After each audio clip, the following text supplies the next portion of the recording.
Jamal is a teenage high school student who's in a language and literature track. Like most kids his age, he and his friends are not exactly obsessed with studying.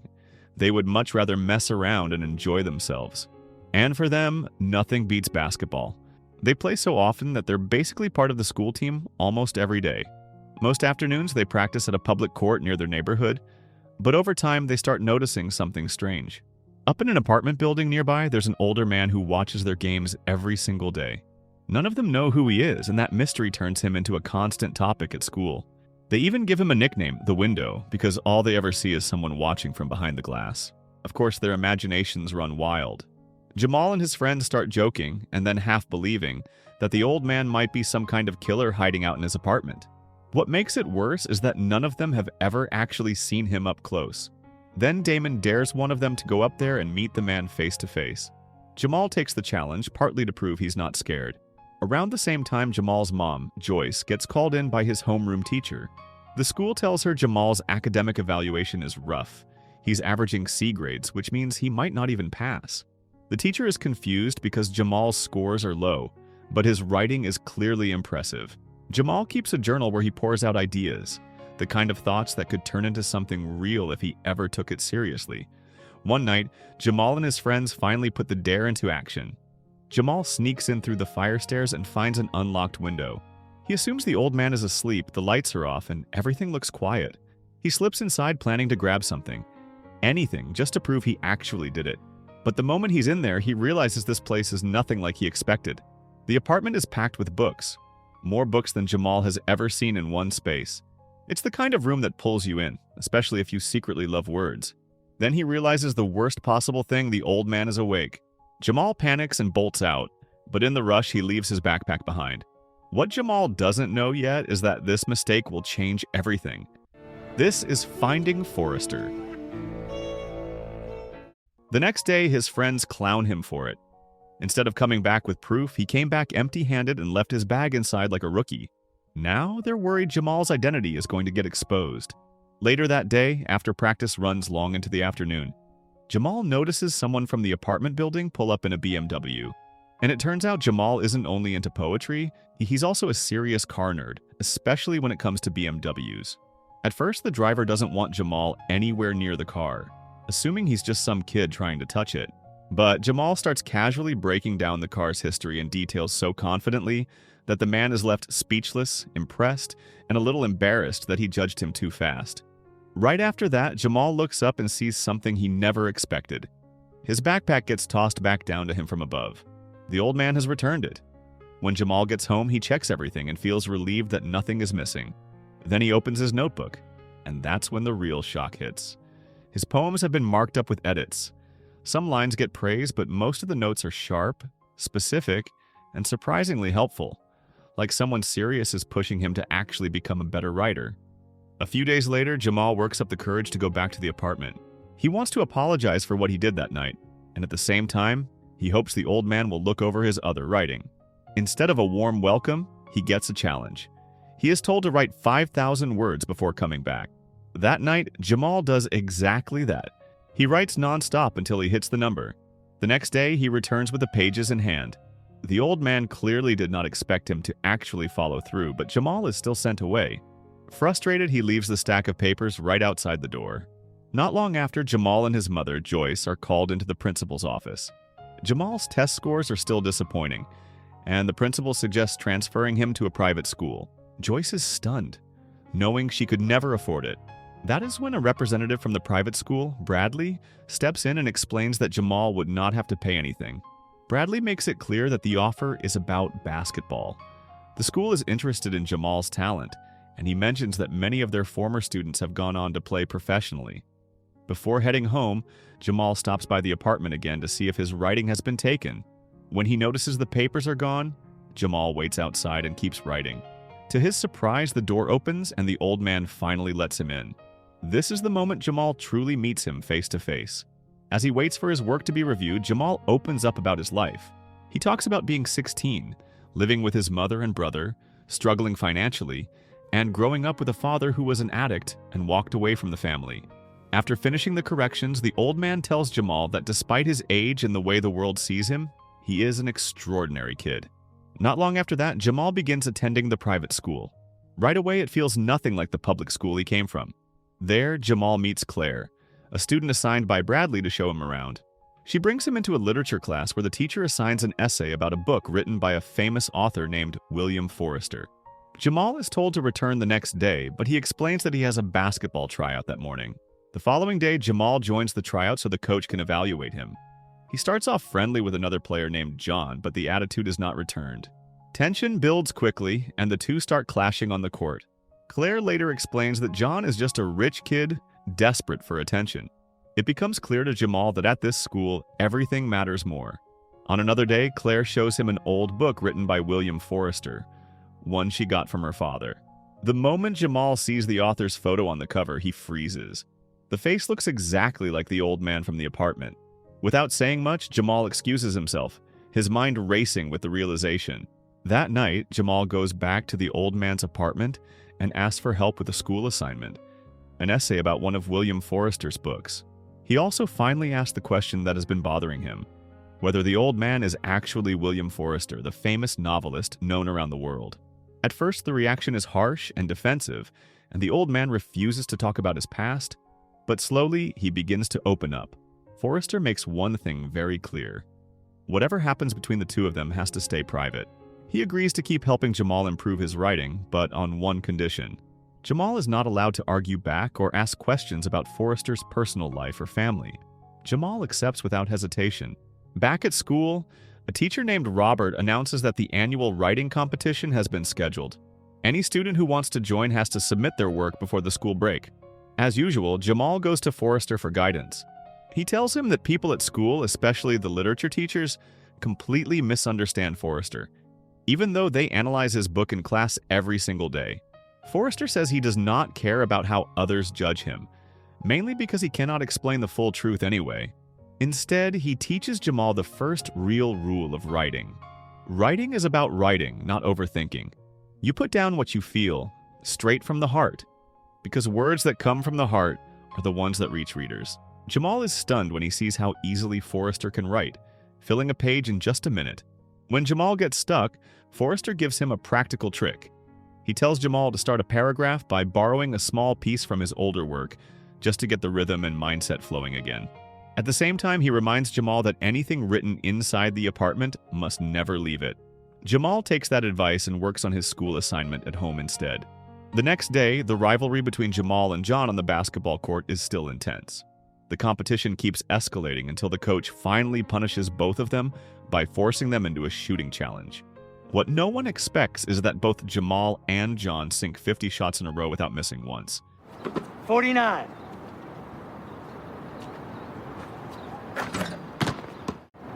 One more.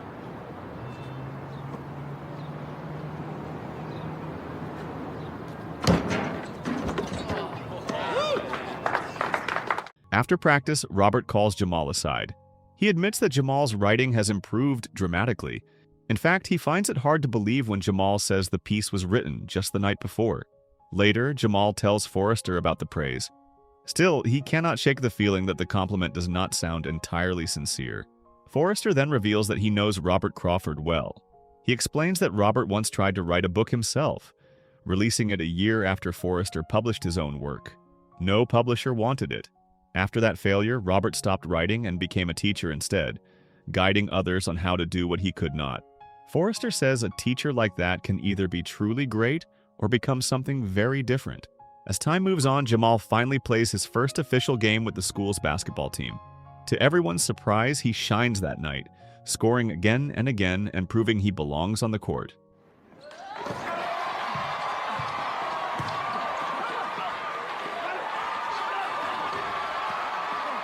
After the game, Clay, one of his old friends, congratulates him and invites him out to celebrate like they used to. Jamal turns it down, not because he wants to, but because he has another obligation. That same night, he is expected to attend the school's annual party at Claire's house, hosted by her father, who happens to be the head of the school board. Surrounded by influential people, Jamal starts receiving attention and opportunities thanks to his performance on the court. His success naturally catches Claire's eye as well. What started as her simply guiding him around the new school slowly turns into something more. They grow closer and talk more often, despite Claire being one of the wealthy students there. At the same time, Jamal is improving in more ways than one. His basketball keeps getting better, and so does his writing. Even Forrester begins to praise him. Jamal manages to take one of Forrester's older pieces and transform it into something that feels completely his own, shaped by his personal style. Curious, Jamal asks whether people still even read Forrester's books anymore. Forrester turns it into a bet. A few days later, Jamal checks the public library and finds that every copy of Forrester's book is already checked out with a waiting list to match. Losing the bet, Jamal treats Forrester to dinner. During the meal, Jamal talks about the writing contest at school and explains that his work has to be read aloud in front of an audience. Forrester finds the idea ridiculous. To him, writing is meant to be read, not performed, and events like that are more about impressing people than honoring the work itself. Still, Forrester gives Jamal advice, especially when it comes to Claire. He suggests doing something unexpected at the right moment if Jamal wants to make a real impression. Not long after, Jamal follows that advice in a big way by giving Claire a signed copy of one of Forrester's books. Getting it is easy for him for obvious reasons. Then trouble starts to surface at school. Robert approaches the principal and claims that Jamal may have plagiarized his writing. He argues that Jamal is just a basketball player and could not possibly be capable of producing work that strong. The principal pushes back, pointing out that Jamal has already helped the team win 17 games in a row, and that talent on the court does not rule out talent on the page. Robert, clearly driven by jealousy, refuses to let it go. What he does not know is that Jamal has been training almost daily under a world-famous writer who challenges him to think in unconventional ways. It explains why Jamal's style sometimes resembles Forrester's, but resemblance does not mean theft, and Jamal has never copied any unpublished work. Before leaving the apartment one day, Jamal stumbles upon a photo album in another room. It is filled with pictures of Forrester as a child with his family. Even though Forrester avoids talking about his past, those photos give Jamal a quiet glimpse into the man behind the lessons. On another day, Jamal invites Forrester out to watch a basketball game. After years of isolation, being surrounded by crowds feels overwhelming for him. He has not left the apartment in a very long time, and the noise and movement quickly become too much. In the middle of the crowd, Forrester gets separated from Jamal and is hit with a wave of panic. Thankfully, Jamal finds him and chooses to pull him away from the chaos. Before heading home, Jamal takes Forrester somewhere special. With help from his brother, he brings him to a baseball stadium. It is a place filled with memories for Forrester where he used to watch games with his family, especially his older brother. Jamal has planned a quiet surprise because it turns out this day is Forrester's birthday. For the first time since they became friends, Forrester opens up about his family. He reflects on how close he once was with his brother until the war changed everything and altered his brother's personality forever. Forrester was not originally from this city, but this is where most of his family memories live. It is also the place where every member of his family eventually passed away. Back at school on another day, Robert calls Jamal into his office. He is deeply suspicious of how quickly Jamal's writing has improved. To Robert, the progress feels impossible when he considers Jamal's background and the public school he came from. In his mind, there are only two explanations. Either Jamal is genuinely gifted, or he is cheating. Because of that, Robert gives Jamal an ultimatum. 2 weeks later, Jamal must return and write an original piece right in front of him. Jamal is understandably upset and vents to Forrester afterward. He feels that Robert simply cannot accept the idea that a black kid from a struggling school could write this well, so he assumes Jamal must be incapable. Forrester encourages Jamal to face the challenge head-on. 2 weeks later, Jamal writes under Robert's direct supervision. Even though Robert remains convinced that Jamal is a plagiarist, Jamal still submits his work to the writing competition. Not long after, tension explodes in class. Robert is teaching a passage from a famous poet and calls on a distracted student to explain it. Instead of guiding the student, Robert humiliates him. Jamal cannot stay silent and steps in to help. That only makes things worse. Robert mocks Jamal, suggesting that his knowledge might take him further than his basketball career ever will. Jamal responds by correcting a word Robert used incorrectly. When Robert challenges him to continue the quoted passage, Jamal does it effortlessly. Losing control of the situation, Robert orders Jamal out of the classroom. Jamal leaves, angry that telling the truth got him punished. You said my skills extend farther than the basketball court. Farther relates to distance. Further is a definition of degree. Are you challenging me, Mr. Wallace? All great truths begin... Sure. Man is the only animal That blushes. Come on, Professor Get Crawford. out. Get out. Days later, Jamal is summoned again, this time with the principal and Claire's father present, who also happens to be the head of the school board. Once again, Jamal is accused of plagiarism, this time with supposed evidence. Robert presents an article published in a magazine back in 1960, an original piece written by William Forrester. Jamal's work is original, but it shares the same title and a similar opening paragraph. Because of this, Jamal is pressured to confess. But he cannot, because he promised Forrester he would never reveal his existence. Jamal is ordered to write an apology. If he refuses, his scholarship will be revoked, and he will be banned from playing basketball. Before leaving the office, Robert makes it clear that this is Jamal's punishment for embarrassing him in front of the class. Jamal later tells everything to Forrester. Forrester is shocked, because anything Jamal wrote inside the apartment was never supposed to leave that space. Jamal is angry too, especially after realizing Forrester never mentioned that the title he used had already appeared in a tabloid years ago. Jamal asks Forrester to step in and explain to the school that he had permission to use the title. Forrester refuses, and the disagreement quickly turns into a serious argument. Jamal walks away hurt and disappointed, feeling abandoned by the one person he thought would protect him. He believes Forrester is too afraid to leave the apartment and face the world. Still, behind that refusal, Forrester has his own reasons. Not long after, Jamal and his basketball team prepare for the tournament final. Claire's father, who leads the school board, offers Jamal a deal. If Jamal can defend the championship trophy, the issue with Robert will quietly disappear. Jamal agrees, seeing it as his chance to fix everything. The final game is intense, with both teams trading points until the very end. Jamal and John carry most of the pressure as the main players. With only seconds left, Jamal's team is down by 1 point. As the clock runs out, Jamal draws a foul and earns 2 free throws. Making both would secure the championship. Everyone believes in him. His teammates know he can sink 50 shots in a row without missing. But that night feels different. Under the weight of the moment, Jamal misses both shots. The trophy slips away and he fails to bring the title back to the school. The disappointment is heavy, felt by everyone, including Forrester, who watches from home.